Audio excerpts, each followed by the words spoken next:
Welcome, all fellow wannabes. Welcome to the show. I am Gabriel Fast. I am one of your hosts, and you are listening to Game Club. I'm joined by my current club member, Hayden Walker, as we are going through our final portion of our review of CrossCode. Hayden, it has finally come. It has finally happened. It has finally come to a head. How long have we been playing this game, man? Like a while? Has it been like 5 months? I think so. I think we started playing it like in January. Yeah. So it's been a while, but it's kind of funny how you sit down and you play, 3 or 4 hours here and there, and then, I don't know, it just feels like I've been playing this game for an eternity.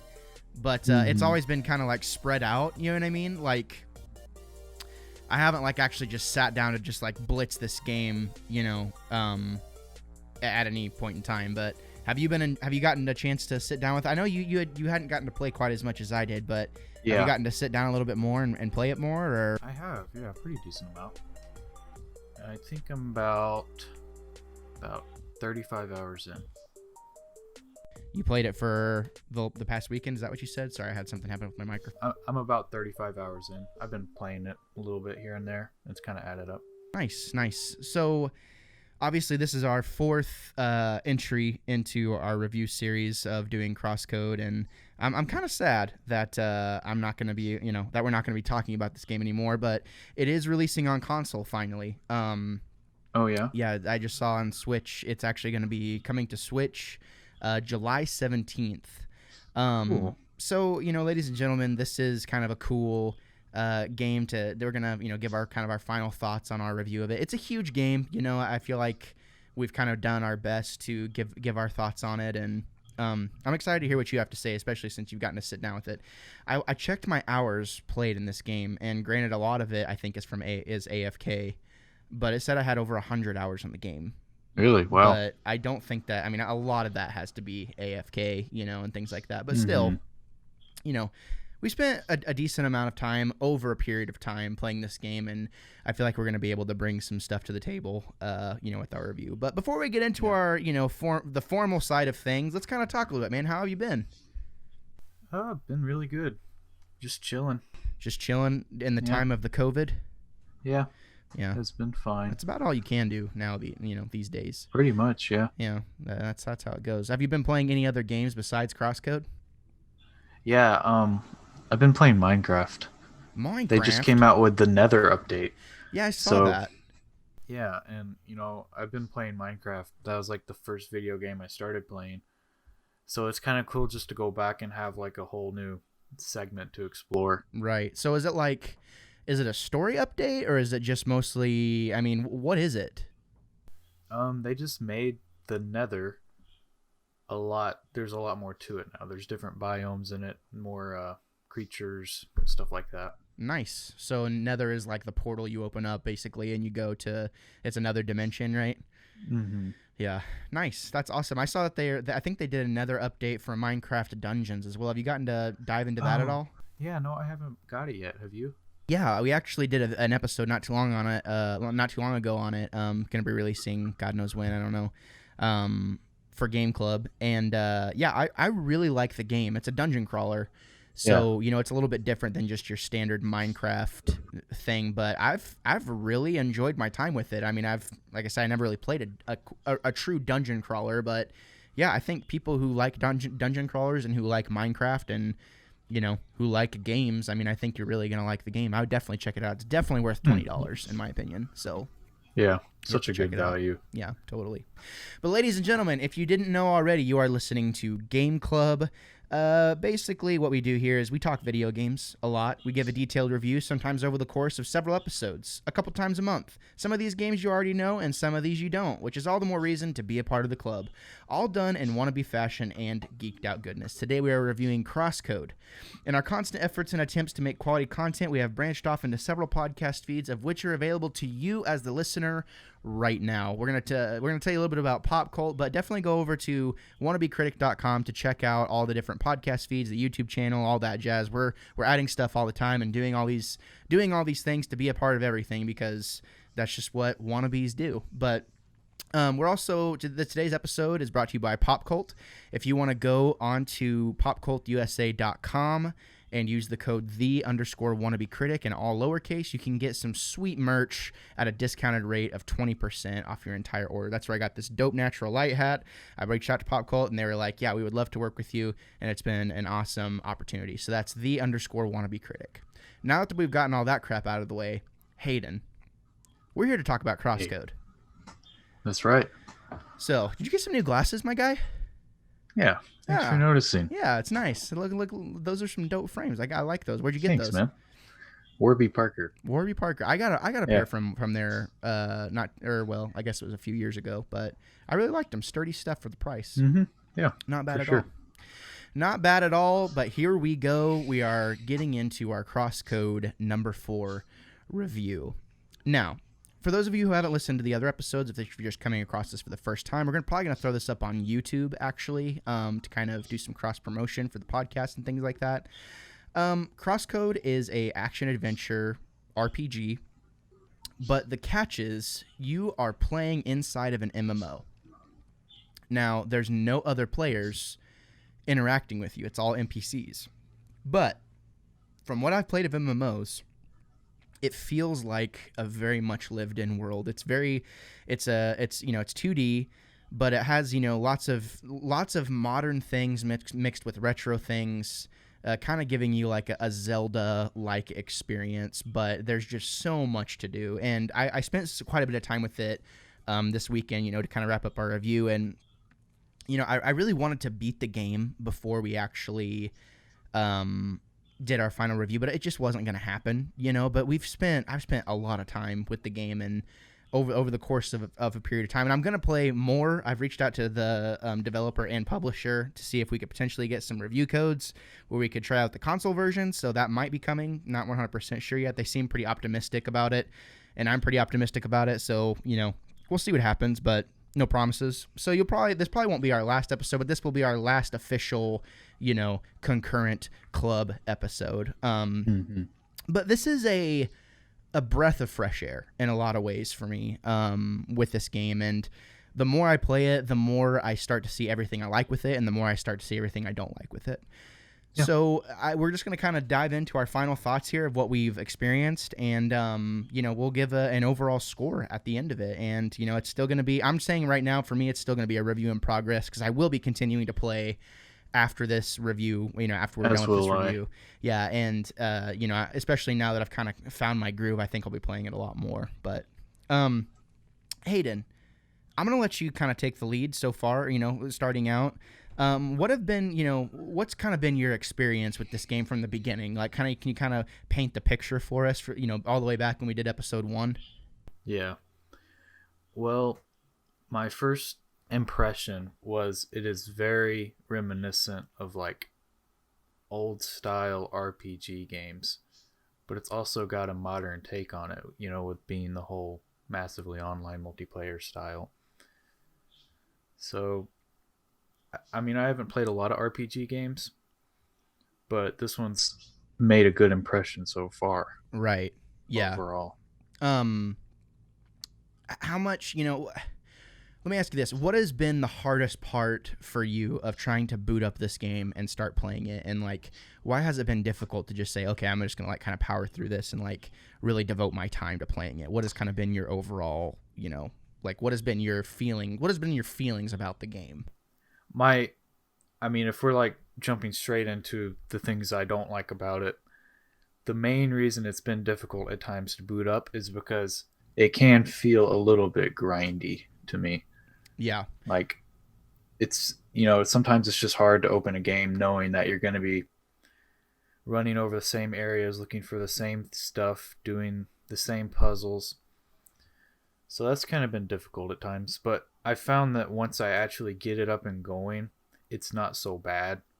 It's just, you just got to get the momentum going, and usually I'll have a good time if I stick with it. So yeah, no, I totally agree with that.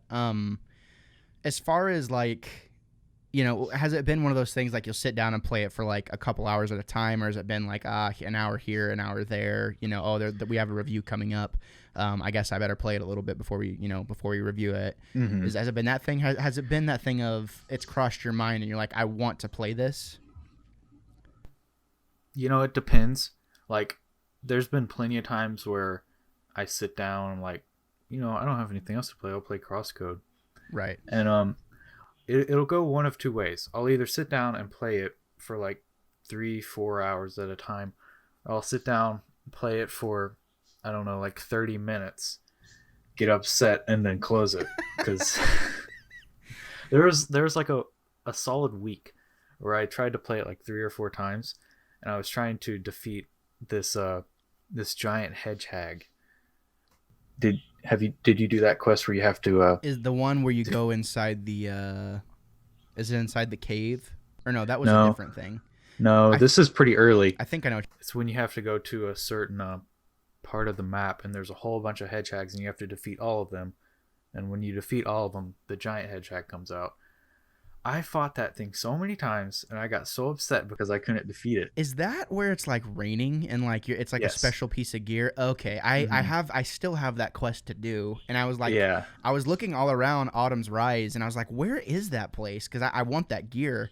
Because there's something that happens a little bit later in the game. I'm like, is there a piece of gear I missed? I can't get to this area because I feel like there's an ability or a piece of gear that I need. I was like, I don't feel like the game would hide that from me if it's like a key part of me getting to a certain area. But yeah, I'm actually still looking for that quest myself. So there you go.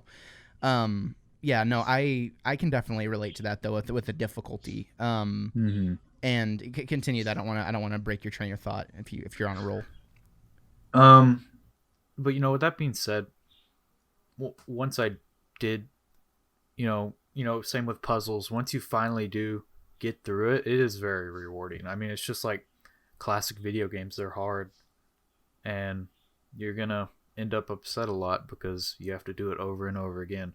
But when you get it, it's a very rewarding feeling. So that's kind of a bittersweet thing about the game to me. Let me ask you this. What skill trees have you gone down for your circuits?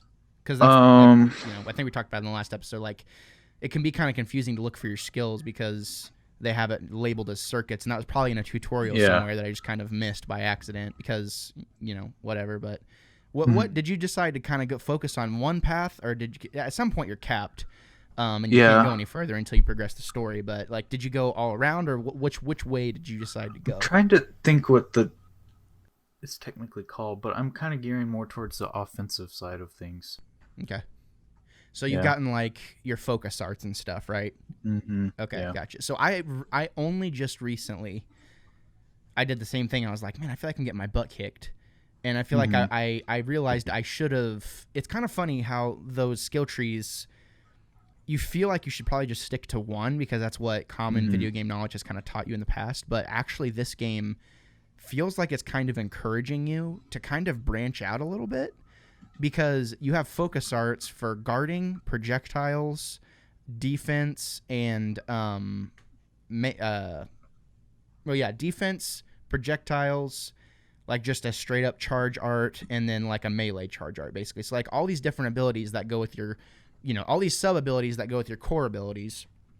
And I'm only recently just realizing that I could have made so many encounters 100 times easier if I would have used these. And I feel that's been one thing about the combat where I do like it, but it's like, man, I feel like there should be more. And I'm excited to see where, those abilities kind of take me later on whenever the world really, really opens up. But about that, isn't there, I haven't done this myself, but I was reading some reviews about it. And can't you undo like certain can't you like swap mechanics like a certain skill? To my knowledge, like whenever you pull up your skill tree, you're in like the center of like this diamond, but it's like split into 4 different squares. So like you have a diamond above you, a diamond to the side, a diamond below, a diamond to the right, and you're a diamond in the middle. So it's like making this big box of all these skills. And to my knowledge, once you unlock everything in that first diamond, I think those other 4 trees actually split off, and like I think you can actually swap out 4 different things. Like the combat abilities, like there is a lot to be unlocked in the game combat wise, but that's dozens and dozens of hours later, you know what I mean? But it's still, here's my thing, and we're gonna get into overall discussion. I'm kind of jumbling it up a little bit, but the interesting thing about this game is it still makes you feel like you're in an MMO, which is a good thing and a bad thing. So that's kind of what I wanted to get into, and I was kind of feeding you some questions just to kind of get the conversation primed. But as far as negative things, I feel like maybe we could lead with that. I feel like you voiced some of yours. Is there any more that you would like to voice, negative-wise? Nothing comes to mind immediately. Okay. Maybe once we start talking about it a little more. Okay. Yeah. Let me put some feelers out there and let's see what happens. So, for me, I hate whenever games have just an incredibly long tutorial. Yeah. But at the same time, I feel like for a game like this, there's so much to be learned. The first area really just feels like a giant tutorial. Because if you haven't played in a while, I think around episode 2 or 3 of this particular review, we actually had sat down and I was like, man, whenever you go back to the game, it's like, how does this work? Like, how do I pull up the map? Because it's not, you don't have and this is kind of a two-edged sword. Like it does fall into that kind of old school way of, your quests are on the map, but you don't have map markers. Like you have to make the markers yourself of where your quests are going to be. So you'll get all the information for these quests, and so if you have all these quests complete, you're like, oh, I have to go to where, like who's so and so. And if you're not actively playing the game all the time, you're going to forget who these people are. So then Definitely. I find myself like in all these cumbersome environments, like where am I supposed to find this guy? And I feel like I'm just kind of. And then eventually, I did collect, each area, once you go to a certain area, each area literally is labeled as such, Autumn's Rise, Pathway 3 or Pathway 2 or whatever and stuff like that. And I feel like that's kind of cool, keeping that nostalgic, like, old school way of doing it. But at the same time, it's like, how hard would it have been to put some sort of waypoint marker on, you know? And maybe there's a way to mod it. I don't know. But to me, what do you think as far as as far as getting around in the world, which I recently just discovered, or, just remembered rather, that you could fast travel. I was going back and forth to all these different places rather than just fast traveling. So I think that actually, put a little bit of time into my stuff as well. But how do you feel like the travel works, the traversal? I agree with you. I'm not a big fan of the map. I feel like I would be a whole bunch further in the game if I had waypoints and just kind of like general guidance of where to go. So yeah, I mean, I would have liked to see the map done a little differently. It's been confusing at times where to go and how to get there.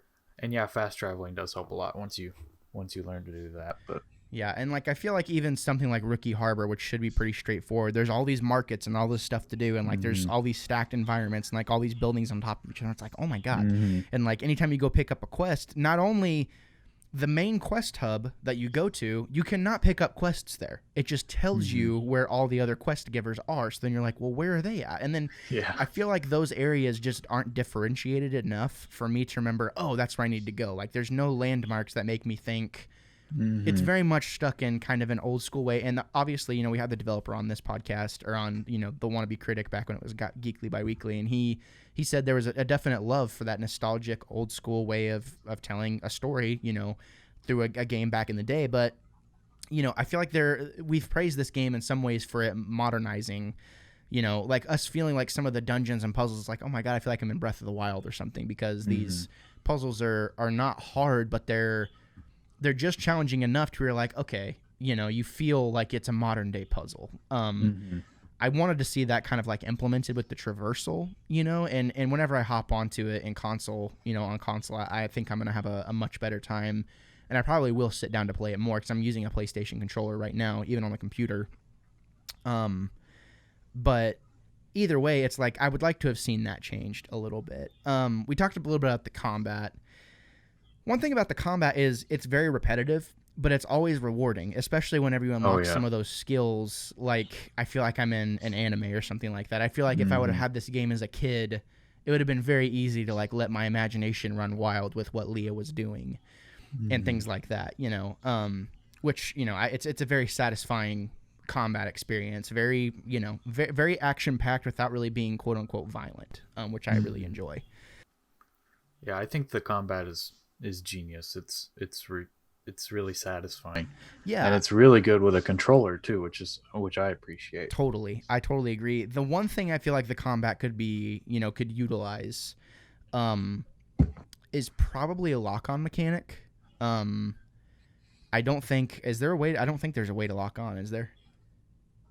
No, not that I know of. Yeah, I feel like that would have been a nice little touch to have, and just like a way to switch targets. I feel like that would have been, a nice little mechanic to have, because there'd be times whenever I'm throwing my discs and I'm like just missing, but it would be nice, and I know it's kind of the point of, having that twin stick idea.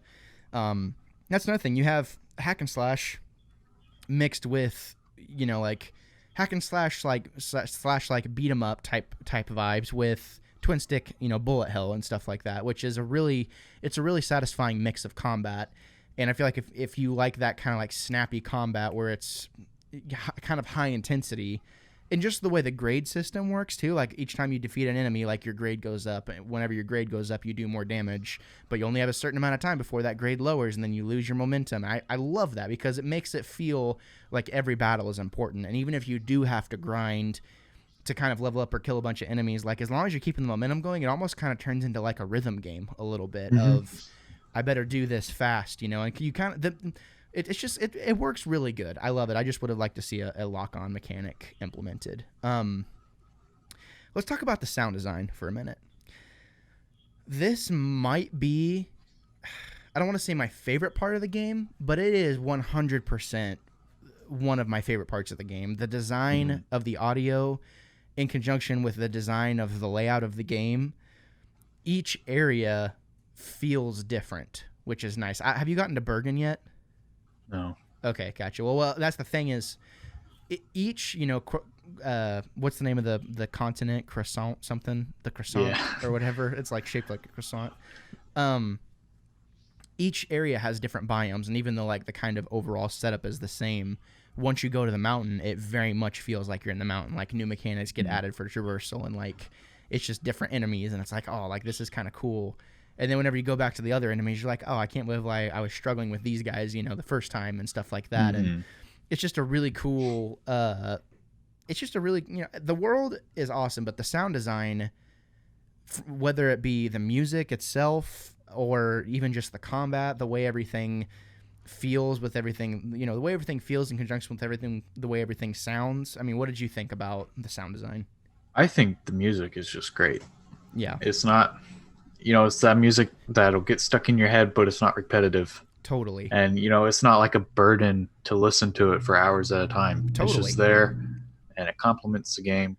It's really nice. I like it a lot. I like that. It complements the game. It fits perfectly in the game, almost like Zelda-esque, really. Yeah, exactly. You just don't really get sick of it. I would buy it on vinyl. If there was a vinyl of this soundtrack, I would totally buy it if it was out there. So, Felix, if you're listening to this or watching this, hook a brother up. But no, I think that to me, just being, we're both musicians, that being a big part of our lives, and really, music being a big part of it, that's definitely a big part of, a game developer's thing is, okay, how is the music going to feel? And I feel like each piece perfectly represents it. The battle music can get a little repetitive at times, but it very much reminds me of like whenever I was a kid playing Pokemon games, and like the scores from those games, it's very reminiscent of that. And yeah, like you said, definitely not a burden to listen to at all. Dialogue. I want to talk about this. This is some of the funniest dialogue I have ever seen in a game.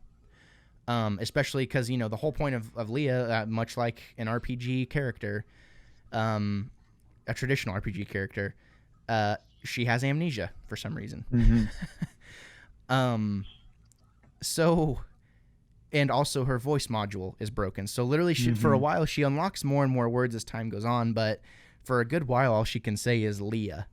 And then she is able to say hi, and I think that's hilarious because someone will say something like, I don't know, just something kind of off the wall, and she'll be like, hi, like with a question mark. And I love that. I love how. I like it too. Yeah, go ahead. Do you have something more you want to say? It's just I don't know. It's like it's kind of adorable. Yeah. I don't know. That feels weird to say, but it's just Yeah. I like it a lot. It's just nice. Cute. It's a cute Yeah, it's cute. mechanic. It's Yeah, cute. it's Yeah. a cute mechanic, and it's kind of like, oh, like I don't know. You feel happy. You feel Yeah, happy to it's play. almost heartwarming. Yeah, like you like the fact that you're kind of in the shoes of this character, you know. And I feel like that is a huge part of connecting with the game is how you can feel with the character because I'm interested. Like I'm like, okay, well, what happened to Leah? Because we had this huge sequence at the beginning of the game. You know, we're fighting that boss and all this stuff, and to my knowledge, I think that was Leah that we were playing as, but we don't remember and we don't know what happened. So to me, I'm like, well, I want to know what happened. Like you very much feel kind of on board with what Leah's trying to do, and it's just living in this world and trying to find out about herself, you know, which is cool. But the dialogue is just so it's different, but it's also just very simple, and I like that. You know, there's times where there's quite a bit of reading, you know, and there's no spoken dialogue, but all the dialogue in the game is reading. So if you don't like to read and you need, you know, and you want to know what's going on, you may not like this game, but because I feel like that's a good portion of the game is actually It definitely is. yeah engaging in dialogue. But um, is there anything that I'm missing? I feel like we talked about the gameplay, we talked about the sound design, we talked about you know, and those were some positive things. Is there any like glaring? You know, I feel like I've talked about most of the glaring things that I wanted to say. Do you feel like this game moves at a pace that is different from most games? Different from most modern games for sure. Yeah, like do you, have you ever played a game that paces this way where it's like I could literally play this forever is what it feels like. Yeah. I mean, I'm sure that there's definitely games out there, but that's probably the wrong way to say it. But it's a different. I've never seen a game like this before, really. You know what I mean? I don't think. I mean, just the concept alone, I feel like it has to stand out. Like the pacing has to be different for you to buy the fact that you're inside of an MMO, which I totally do. Like I forget that I'm in a single player game sometimes. You know what I mean? But yeah, it is kind of funny how I'm just now getting to, you know, like the end of the second area, I think, and it's like I'm finally getting to like my first dungeon actually. But I've spent all this time doing all this stuff, but I couldn't. And I have something else I wanted to say too. I couldn't have gotten to that point, you know, without doing all these things. You have to be certain level to do stuff, and you know, like there's certain things that require you to be a certain level, and that's getting on the. This is another nitpick I have, or another negative thing I have, as far as like the leveling goes. If there is a mission where it's level 15 and you're level 12 or 13, I would not attempt it because you'll probably fail. Like you have to be, you really should be right on level. There's been some simpler missions where I've been a little under level, but like for the most part, you need to pretty much be either no more than one level below for it to work and have all your circuits upgraded for the most part. Is that been maybe kind of part of your frustration as to why you've been sucking? I don't know if it's a frustration so much because I mean, it's telling the truth. If you need to be level 15, you need to be level 15, and that's fair. It's not like it's understating it. So I don't know. I kind of appreciate it in a way, but yeah, it can be annoying sometimes. Yeah. Well, and it's kind of funny. You get one mission at the very beginning of the game that's like you have to be level 50 to complete this, or you know that's recommended, and that's when it's like a mission of analyzing all the flowers and plants and stuff across the entire world and stuff. So each time you get a new one, it'll be like, oh, this new plant's analyzed, almost like a, you know, like a bestiary of sorts, or a, you know, an encyclopedia trying to get all these things analyzed. And that's kind of cool knowing that you have an active goal that you're probably going to get a minuscule reward for, you know, at the end of the game or, you know, towards the end of the game, once you get upwards of level 50 and stuff like that. But at the same time, like I'm level 20 something, I think. And which, by the way, what level are you? I'm not sure. Gotcha. Last time I remember I was level 9, but I think I'm higher than that now. Okay, gotcha. Yeah, I'm level 20 something now, and I still feel like getting to level 50 is going to be quite a chore, which is exciting, but it's also kind of overwhelming in a way because, I don't know how much time I'm going to have to play, but there's missions I have that I'd like to complete. You know what I mean? So, and I'm glad it doesn't do that thing of there's just quests everywhere for you to be able to pick up and complete. Like there's a handful of quests in each area that you can go that have multi-leveled things. Like you complete the first step, the first thing of it, then you get the next part of that mission from that particular that particular guild member or whatever, that particular NPC squad or whatever. Like they give you tiered missions, which I really really like. So that's pretty dope. Yeah, I mean, do you have anything else that you want to say before we kind of get to our overall summation? One thing I would like to add is there is a demo for the game. Did you ever play the demo? No, I didn't. It's good because it gives you a really good idea of whether you're going to like the game or not. Really? So is it anything that we've played so far? Or does it put you later in the game? It's just the beginning. Oh, really? Yeah. Okay. So just play the demo, and if you like it, buy the game. I think it's really cool that the developers did a demo. Not a ton now do. Yeah. But so I don't know. That's just one thing I wanted to add. Okay. Is there anything else? No, not really. Yeah, to kind of wrap up my final thoughts, I think this is if you like MMOs and you like storytelling and you like a big open world that you can just kind of get lost in, but if you like those, that's great. This is unlike those in the way that you can't really play other things while you're trying to play this game, I don't think, because there will be mechanics that you forget. There will be things about it that you forget. It's very much like an MMO in that you're trying to kind of live in this world, and you will forget things that are important that you learn at the very beginning of the game, and it's like, oh, I completely forgot about this thing. And that's good and bad in that as gamers, for the most part, and I do feel like there's a reason this came to a PC audience first. Because PC gamers for the most part are more hardcore, I would say, as a whole, than console gamers. Mm-hmm. And I feel like in a way this is kind of a hardcore game, because it requires a lot of your time and a lot of attention, just like any other MMO would. So if you don't have, and I really feel like there's lots of JRPG things about this too, where, battle mechanics and things about the battle and things about items and just the whole deal. I feel like it's very, you need to play this game for a large chunk of time before you decide to step away from it. Yeah, I agree. Like if you're the completionist type person, I'm sure people would have to spend hundreds of hours if you really wanted to complete the game, because there's just that much material there. Easily. From what I can tell so far. Yeah. Well, and I feel like I've raked the first area, and like there's a little mini map that shows you kind of like almost like how Destiny shows you, oh, like there's a lost sector with an item over here. And I feel like I did a pretty good job of combing the area for items and like hidden boxes and stuff like that, but it's still saying that I'm missing like 10 of those. So there's definitely things you can do. There's main quests, there's side quests, there's chore quests, there's secrets in the game that you can find. There's all kinds of secrets that you can find in the game. It's really depending on what you want to do, but if you're going to get this game, I would say don't get this game and like play other games along with it. Like this, or you can, but like you could probably play other multiplayer games like like a PvP type thing. But as far as like a story or, like an experience, like this kind of has to take the place of your AAA experience in some ways. Yeah, definitely. Because you will forget. Like you will. I know for a fact you will, because I've done it. It happens to me too. Yeah, and I mean, and that's not a bad thing to say. I just don't think this is really a game.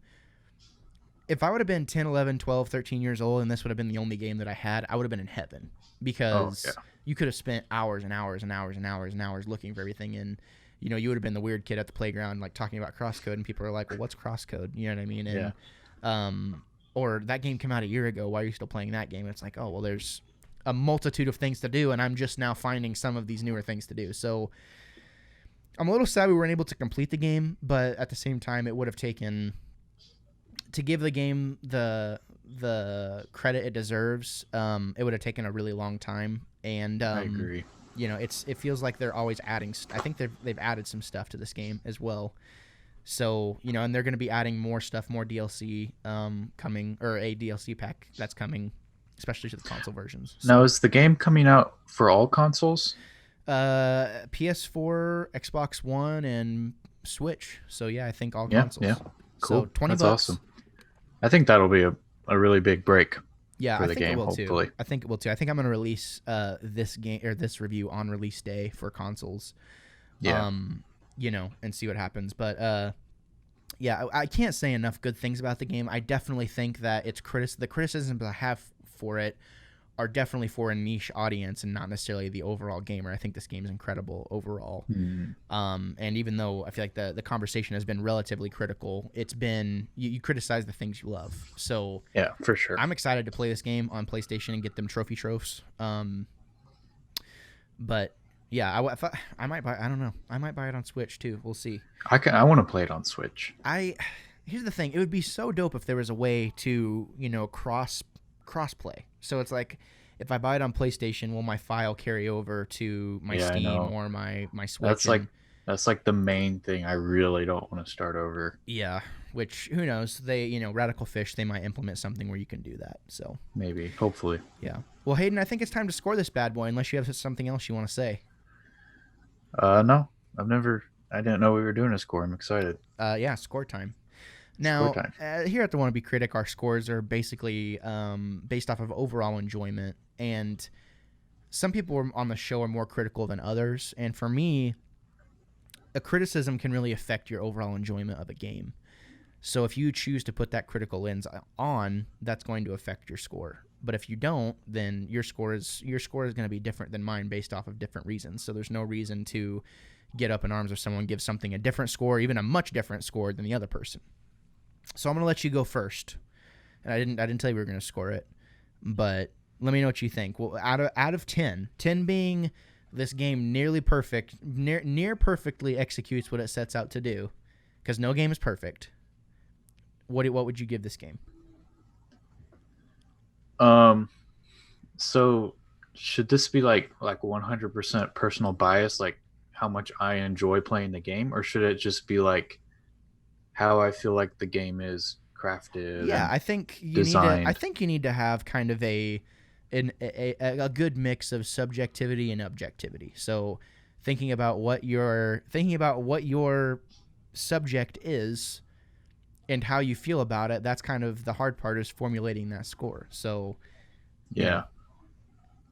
Like overall craftsmanship and playability of the game, I give it like a 7.5, okay. closer to an 8. Okay. Right on. As far as like playability for me, 6.5. Okay. So, you know, a relatively average score. Yeah. Yeah. Okay. Well, my score's a little bit different. I think taking what you said into consideration, you know, based off of skill type and things like that, I feel the type of people that this game is going to draw in, I think they're really going to like this game. It is not perfect. There are going to be minor things that it's like, man, I wish they would have gotten with the program on this. Or, you know, maybe not wanting to try and sell that idea of nostalgia so bad. But overall, I think the game is great. I really do. I think it does a really good job of trying to do what it's going to do. I do have minor irritations with it at times, but overall, it's different than most things you're going to buy, and I think that alone definitely warrants a lot of my enjoyment of the game. Is like, well, I've never really played anything like this, and the things I have played like this, it's been, you know, $60 experiences. So I'm going to go ahead and give it an 8.5. I think it's definitely worth your time overall. I think you're really going to enjoy it if you decide to pick it up, and should you make this the main game you're going to play. Yeah, I think it's a no-brainer. So Yeah. I think the game is summed up really well with just being it's charming and challenging at the same time. Charming and challenging. That's well put. Yeah. Very nice. Also, this game has overwhelmingly positive reviews on Steam. I think it has a 9 out of 10 on Steam. There's people who have hundreds and hundreds of hours put in this game. If you want to go read their reviews, obviously, do it. I think there was one review I read on Steam that said something like, "Who knew that the best MMO was actually a single player experience?" Which, you think about it, you have an isolated world with that feeling, but it's a single player 2D game. Like it's just bonkers. But yeah, I really enjoyed talking about this game with you, Hayden. I really enjoyed, taking this few month long journey to kind of play through the game. I'm going to finish it.